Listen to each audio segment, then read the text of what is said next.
Fala pessoal, boa noite, tudo bem? Professor Maria Patrício falando, tá? Vamos dar continuidade ao conteúdo, tá? De urgência e emergência, tá? A disciplina de VNI, tá? Vamos falar sobre ventilação não invasiva nas emergências. Quais são as melhores práticas? Quais são as melhores indicações? Ok? Eu vou compartilhar para vocês aqui a tela, tá? Com a aula, tá?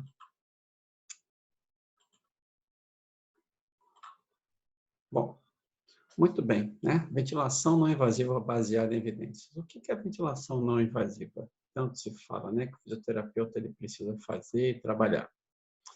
Bom, a ventilação não invasiva, ela é a modalidade ventilatória realizada na ausência da via aérea artificial. Ou seja, tem um ventilador levando pressão, tá? Para dar suporte ao músculo que está com dificuldade para trabalhar, junto com o ar que ele vai ser apresentado. Ou seja, nesse sentido, eu tenho que entender que ela é o suporte ventilatório sem o tubo orotraqueal, ou seja, na ausência da via aérea artificial, ok? E aí, quando a gente fala, por exemplo, de diferenças de suporte ventilatório, a gente tem o suporte ventilatório sendo ele invasivo e o não invasivo. Quais são as diferenças um pouco mais apropriadas, por exemplo? Suporte ventilatório invasivo. Se eu tenho muitas das vezes dificuldade de intubação orotraqueal por anatomia, por exemplo, um paciente obeso, né? Geralmente pode ocorrer dificuldade, tá? É um paciente que necessita de sedação para ser passado pela intubação orotraqueal. Esse paciente precisa estar bloqueado, ele precisa estar sedado, tá? Não tendo qualquer movimentação para a realização do procedimento. O paciente ele pode ter risco de comorbidades, né? Como, por exemplo, se é um paciente que tem obesidade, né? Um paciente que, de repente, pode estar apresentando dificuldades anatômicas, tá? Isso vai dificultar também essa relação. E, claro, muitas das vezes, esse suporte ventilatório invasivo ele pode apresentar dificuldades de desmame, tá? Outra coisa, até falou sobre comorbidade, de repente, esse paciente, se ele for um paciente com quadro cardíaco mais grave, né? A intubação orotraqueal, a ventilação mecânica, ela tem que ter muito critério, tá? Para se trabalhar. E o não invasivo? Você tem o quê? A ausência de via aérea artificial, tá? Diminui a incidência de pneumonia associada à ventilação mecânica.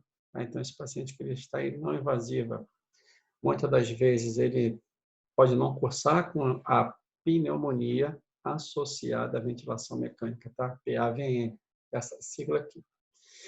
O paciente que tem suporte ventilatório não invasivo, ele também tem tempo de internação diminuída, muitas das vezes, né? Se ele está só na ventilação não invasiva, muitas vezes ele pode ter tempo de internação diminuído. A própria ventilação não invasiva, ela pode proporcionar essa diminuição de internação, diminuição também da mortalidade. Então, o propósito é você ter uma melhor estadia no hospital quando você se utiliza da ventilação mecânica, ok? Da ventilação não invasiva.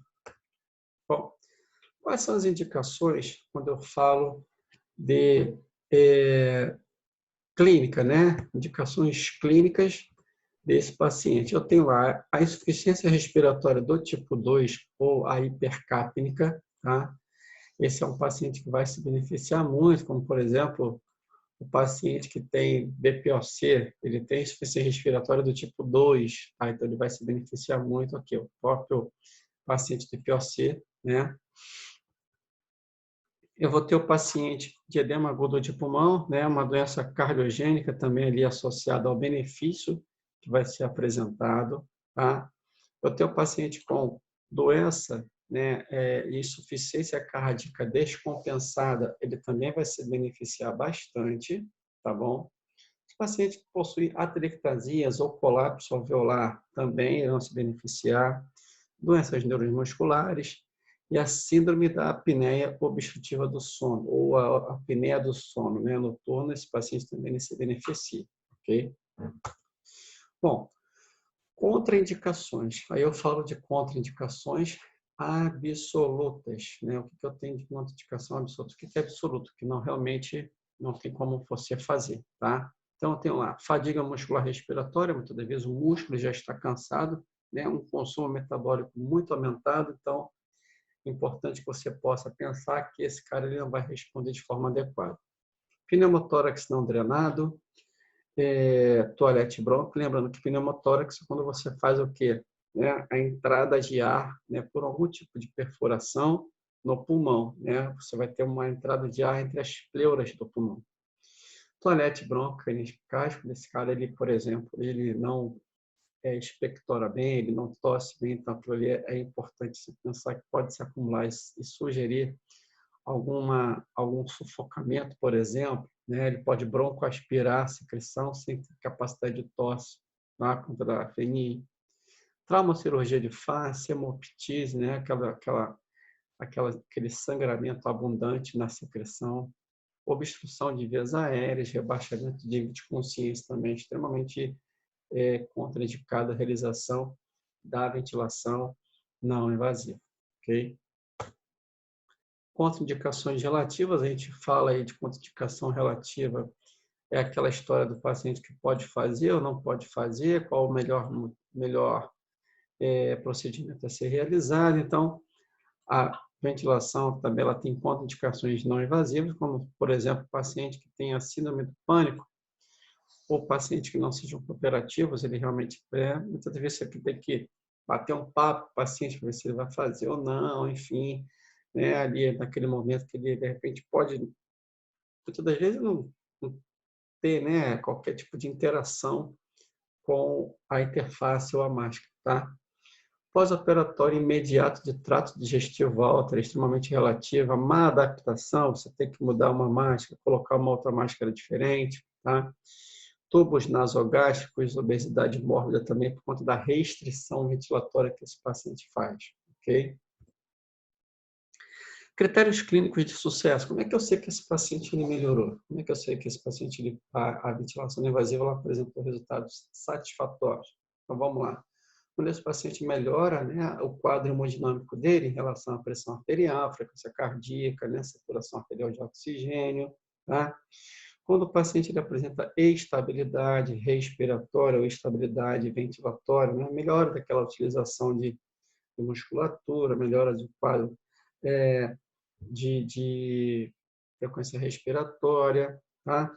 Estabilidade neurológica, você tem uma responsividade maior, ele consegue cooperar mais contigo, mesmo por todo o processo que ele já passou, tá? Então, a estabilidade neurológica é extremamente importante.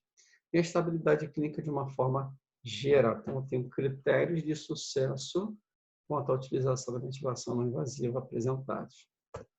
Bom, ventilando pacientes nas doenças neuromusculares, a gente pode entender o seguinte: paciente com doença neuromuscular, ela pode ser muito progressiva, tá? E assim, de forma rápida, ok?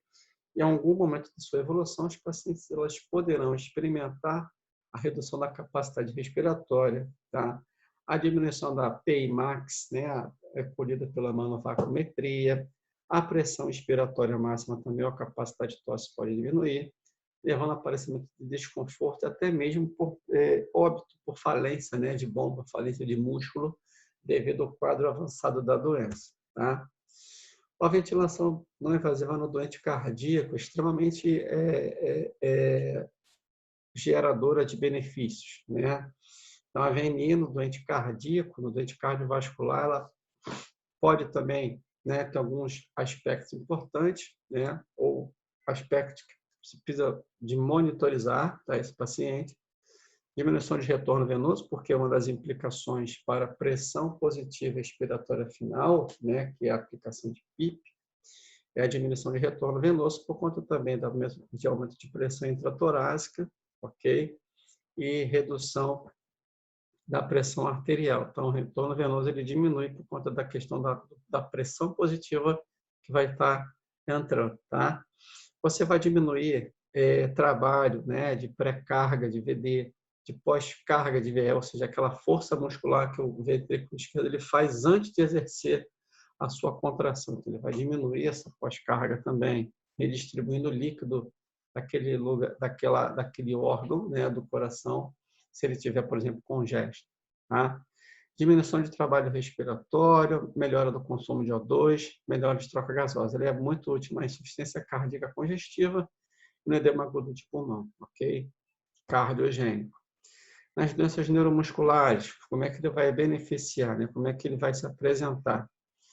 A ventilação não invasiva nas doenças neuromusculares, você tem a capacidade de melhorar, consequentemente, parâmetros respiratórios, estabilidade hemodinâmica desse doente neuromuscular, o próprio desempenho no exercício, se ele for um paciente que tem a possibilidade de realizar exercício, qualidade de sono, a qualidade de vida relacionada à saúde toda por conta da relação de continuidade de ventilação não invasiva, por exemplo, às vezes até em casa. Esse paciente vai fazer ventilação não invasiva em casa.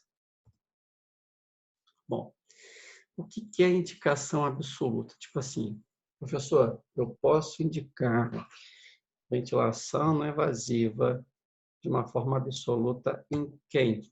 Em quem que eu não posso indicar, por exemplo? Tá? Eu tenho aqui, primeiro, indicações de ventilação não invasiva de forma absoluta. Dispneia severa com sinais sugestivos de fadiga, tá? Ou seja, o paciente está muito desconfortável, ele está entrando em fadiga, eu posso indicar ventilação não invasiva. Acidose respiratória, uma PCO2 acima de 45 minutos de mercúrio, um pH abaixo de 7,35, já começa a entrar em acidose respiratória e a hipoxemia persistente com oxigênio suplementar, ou seja, eu coloco ventilação não invasiva, esse cara apresenta dificuldade, né, com oxigênio suplementar, e eu vou lá e tenho que colocar a ventilação não invasiva, ou seja, ele já está fazendo oxigênio, a hipoxemia continua e você não consegue reverter, então você vai lá e faz mini, ok? Contraindicações, mais uma vez falando lá atrás, tá? Parada respiratória ou cardíaca, instabilidade hemodinâmica severa, isso é tudo contraindicação, tá, pessoal? De uma forma bem direta. Depressão de nível de consciência com perda de cooperação, aspiração massiva de vômitos, incapacidade de remover secreção, ou seja, aquela incapacidade de realizar toalete bronca, capacidade de tosse, tá? E arritmia ventricular ou supraventricular. Então, são indicações e contraindicações absolutas, ok? Só confirmando, tá, o que a literatura traz para a gente, que ela diz para a gente, é o seguinte, tá? A ventilação mecânica não invasiva no edema agudo de pulmão, tá? Ela é estabelecida que a utilização de CPAP ou também do bilívio, que isso é a ventilação não invasiva em 2 modos, eu vou falar daqui a pouco para vocês sobre isso, ok? Vai reduzir a necessidade de intubação traqueal, melhorando troca gasosa e parâmetros hemodinâmicos. Como eu falei, a relação hemodinâmica ela acaba sendo bem beneficiada. Tá? A ventilação não invasiva na doença pulmonar obstrutiva crônica exacerbada também vai ajudar. Estudos revelam, tá? Revisões sistemáticas e meta-análise corroboram, tá? Sobre o uso do bilívio ou a terapia em 2 níveis de ventilação, tá? Sendo eleita para pacientes da POC exacerbado com nível de evidência 1A. Então, eu vou, nesse momento aqui, deixar esses 2 casos bem sedimentados. Tá? Eu vou encerrar a primeira parte do vídeo agora. Tá? A gente vai fazer essa aula em 2 vídeos, de 2 a 3 vídeos, para vocês irem com calma. A gente conseguir aí ter uma boa resposta, uma boa perspectiva dos vídeos, tá bom? Daqui a pouco eu vou passar para as melhores práticas. Tá?